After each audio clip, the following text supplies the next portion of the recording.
चला आज सुकलेले सोड्यांचा रस्सा करूया। कोलंबीच्या सोड्यात गरम पाणी घालून धुवायचे।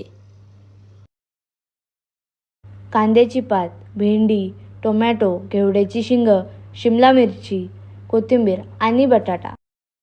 तईमध्ये 2 पळी तेल घेतला आहे। तेलामध्ये कांद्याची पात घालायची आहे।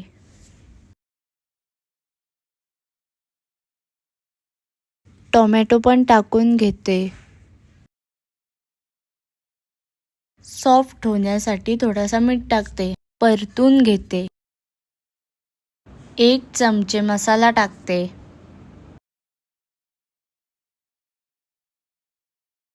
थोडीशी हळद टाकते। गरम मसाला टाकते। आमचूर पावडर टाकते। धना पावडर टाकते।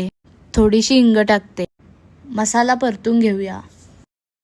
मसाल्यात कोलंबीचे सोडे टाकून त्यांना परतून घ्यायचं आहे मसाल्यामध्ये।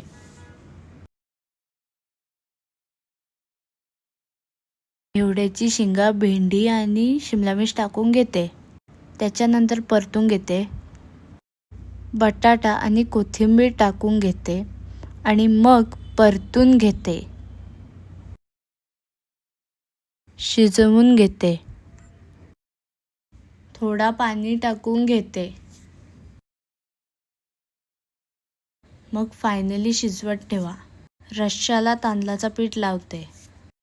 किती छान सुकलेले सोड्यांचा रस्सा झालेला आहे। या सर्वजण जेवायला।